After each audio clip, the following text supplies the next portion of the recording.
When I was 14 years old, I was responsible for babysitting my little cousin at his home. It was an interesting experience that I remember well. It was an ordinary night, or at least it began like one. My mom and my aunt decided to go out shopping together. They were excited to explore the stores and find some great deals. Meanwhile, my dad and my uncle chose to spend their time at the movies. Enjoying a film and relaxing in the theater, it was a cozy afternoon, and the two of us, my cousin and I, spent time together in the living room. We were sitting on the soft couch, surrounded by the warm glow of the sunlight streaming through the window. The television was turned on, displaying a colorful cartoon he enjoyed watching, but I did not focus on it. Something felt strange and unusual. In the beginning, I found it hard to put into words what I was feeling. The house itself was quite lovely. It had a warm and inviting atmosphere that made you feel right at home. It wasn't my cousin who was causing the trouble. He was perfectly fine sitting there and laughing at the funny show we were watching. Even so, I couldn't get rid of that feeling. I decided to shake off the feeling and stood up to go check the back door. I'm not sure why, but when I locked it, I felt a small sense of relief wash over me as I strolled back through the cozy kitchen, heading towards the inviting living room. That's when I spotted him. A man stood quietly, observing the world around him. He stood outside, looking intently through the window, his eyes fixed on what was happening inside. He looked really terrible, like he hadn't taken a shower or eaten anything in a long time, maybe even weeks. His clothes were very dirty with lots of rips, and they hung loosely on his body. His hair looked like a wild and greasy tangle, and his eyes were locked onto my cousin. I stood still for a moment, feeling a tightness in my stomach that made me uneasy. What was he doing in this place? What made him look at my cousin for so long? At first, I thought it would be best to pretend that I hadn't noticed him at all. I didn't want to frighten my cousin at all. I stepped back into the living room, taking a deep breath to keep my voice steady and calm. "Hello," I said, trying my best to smile. "The time is passing and it's becoming late. Let's go up to the next floor. Your mom probably wouldn't be happy if you stayed up too late."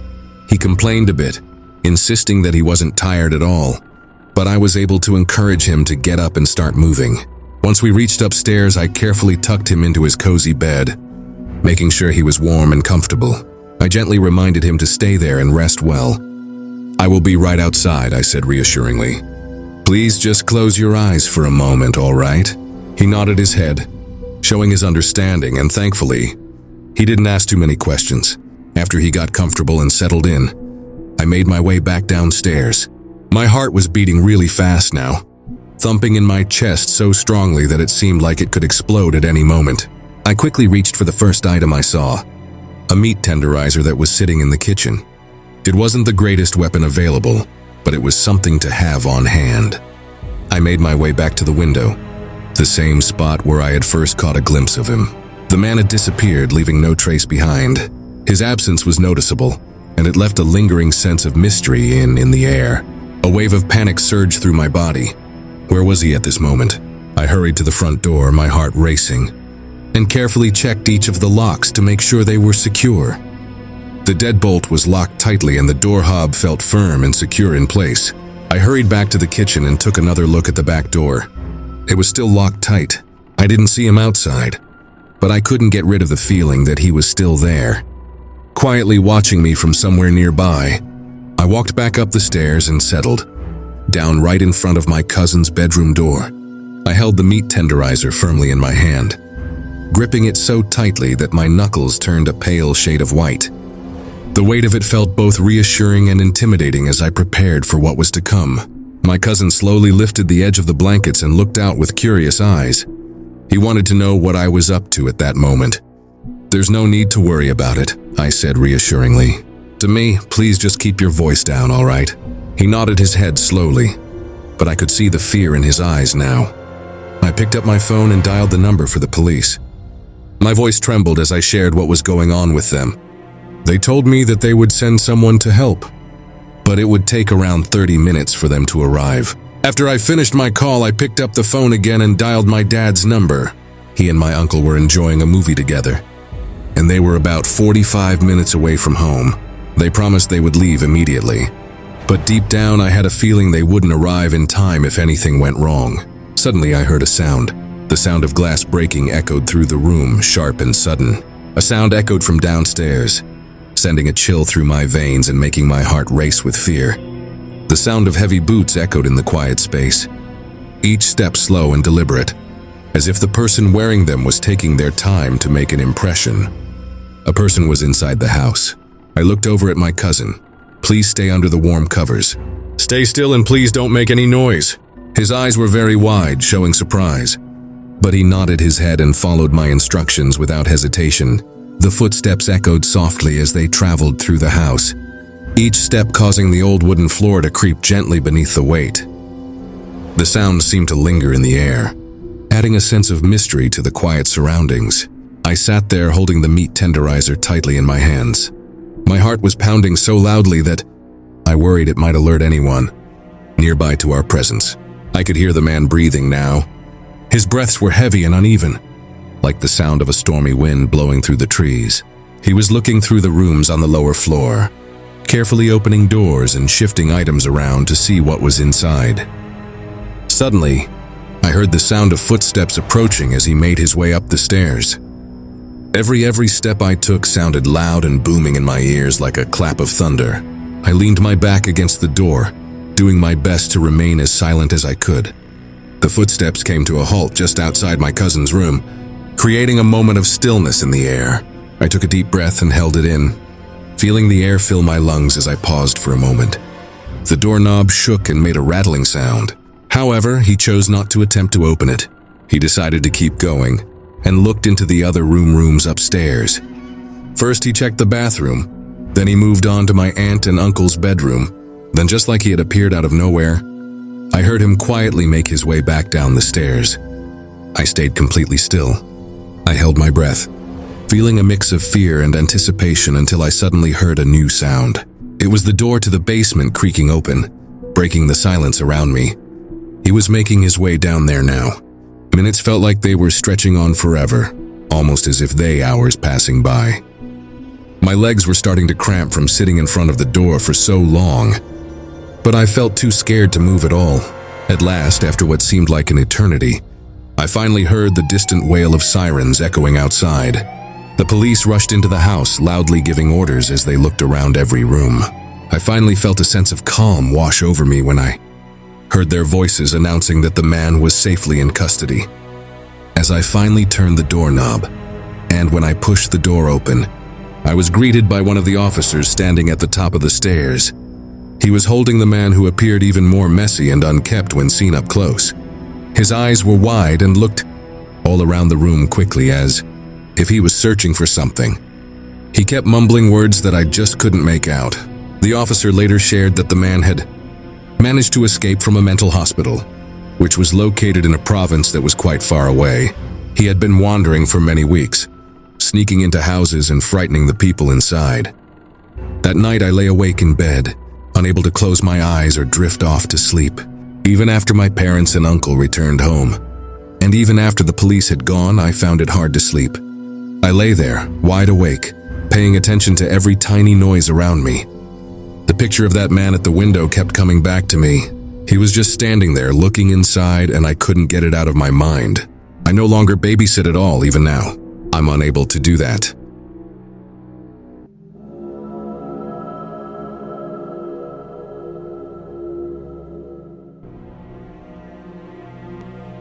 I grew up in a small town in Ohio, one of those places where everybody knew everybody. My mom used to joke that the town had fewer people in it than her graduating class from the city we came from. It was the quiet place where nothing much ever happened, which is probably why my parents thought it was safe to leave me and my older sibling home alone that night. I was 7 years old and my sibling was 14, maybe 15. They were grounded for something silly. I don't even remember why. Maybe they'd talked back to my dad or forgotten to do a chore. Either way, my dad had locked both the house phone and their cell phone in his gun safe. My sibling wasn't happy about it, and honestly, neither was I. Without a phone, we couldn't call anyone if something went wrong. My grandparents lived down the street, and my great-grandmother had her own little house on their property. That night, my parents were heading over to check on her since my grandparents were out of town. They promised they'd be back soon and then we'd order pizza. That sounded fine to me. Pizza was always a good enough bribe to keep us happy. After they left, my sibling and I played video games for a while. Time passed and we started to get hungry. It felt like my parents had been gone forever, and I began to wonder when they'd be back. That's when I heard a knock on the door. Excited, I thought it was my parents with the pizza, so I ran downstairs. My sibling followed after saving the game. The front door had a big window, and I could see the person standing on the other side. But it wasn't my parents. It was a man. He was tall and thin, with short black hair and scruffy facial hair. He looked about 24 or 25, way older than anyone I'd ever seen walking around town. And in our town, you knew everybody. This guy, I'd never seen him before. I froze for a second, confused and uneasy. I held up a finger to him like saying 1 second and quickly closed the curtain. When I turned around, I saw my siblings staring at the door. Their face was pale, and I could tell they'd seen the guy too. Before either of us could say a word, the knocking turned into pounding. The door rattled as the man grabbed the handle and started shaking it. The noise echoed through the house, and I could feel my heart beating faster with every bang. "Come on," my sibling whispered, grabbing my hand and pulling me into the kitchen. They moved quickly, opening in the drawer and grabbing a knife. The first one snapped in their hand. It was an old flimsy thing. Without missing a beat, they grabbed another knife, a sturdier one. I clung to their arm as they led me into the laundry room, where we crouched behind the washing machine. We held each other tight. The pounding on the door didn't stop. It sounded like the man was trying to break the door down. My sibling whispered for me to stay quiet, and I nodded, too scared to even cry.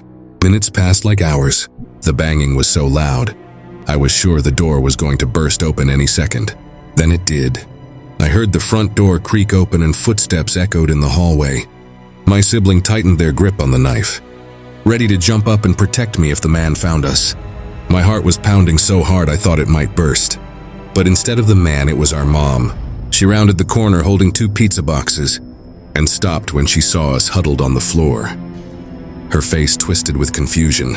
"What are you two doing down there?" she asked, setting the pizzas on the counter. We both stood up, shaky and still holding on to each other. I tried to tell her about the man, but the words came out all jumbled. My sibling managed to explain what had happened, how the man had banged on the door and tried to get in. But my mom just laughed. "Oh, that guy? Your dad's outside talking to him. He's a mechanic. He was asking about the old car in the driveway." My sibling and I exchanged a look. The car didn't even have a for sale sign on it. Why would someone come by so late at night to ask about it? Seeing the doubt on our faces, my mom tried to reassure us. "He didn't mean to scare you. He said he was sorry." She gave us both hugs and promised that the phones wouldn't be locked up again when they went out. We spent the rest of the night eating pizza, but neither of us said much. As a kid, I believed my mom. If she said the guy was harmless, then he probably was.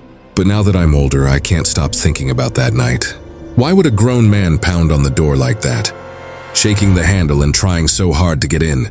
If he was just looking to talk about the car, why didn't he leave when no one answered? And why would he come so late at night? It wasn't just strange, it was wrong. The more I think about it, the more I realize how lucky we were. If my parents hadn't come home when they did, who knows what might have happened. My sibling was brave that night, braver than I was, but we were just kids. We wouldn't have stood a chance if that man had gotten inside. I don't know who he was or what he wanted, but I can't shake the feeling that we were in real danger that night. And that's the scariest part, knowing that something terrible could have happened, and we might never have seen it coming.